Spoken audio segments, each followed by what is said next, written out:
ચાલો ફ્રેન્ડ્સ, આજે આપણે બનાવીશું આલુ પ્યાજની કચોરી. બનાવીશું ત્યારે ચાલો ત્યારે. આ એક બાફેલો બટાકો લઈ લીધો, લાંબી લાંબી ડુંગળી સમારેલી લઈ લીધી છે. હવે નાખીશું એમાં મીઠું, હળદર, લાલ મરચું, ધાણા જીરું, એકદમ સામાન્ય ગરમ મસાલો, લીલા મરચાં, લીલા ધાણા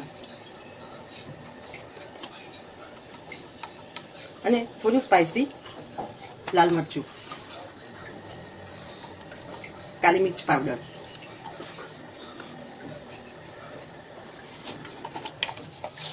તલ નાખીશું અને 2 ટીપા ખટાશ માટે આમચૂર પાવડર નાખી દઈશું.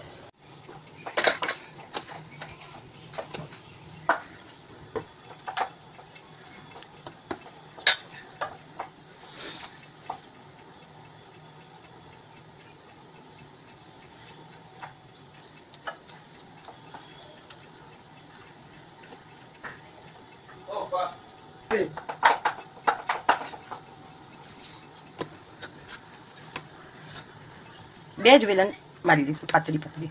બસ હવે આ તેલમાં નાખી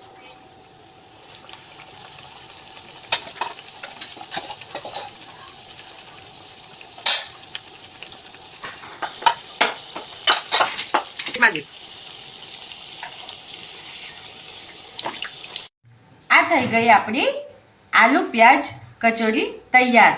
ઉપરથી આવી ખસ્તા પણ થવી જોઈએ. હા,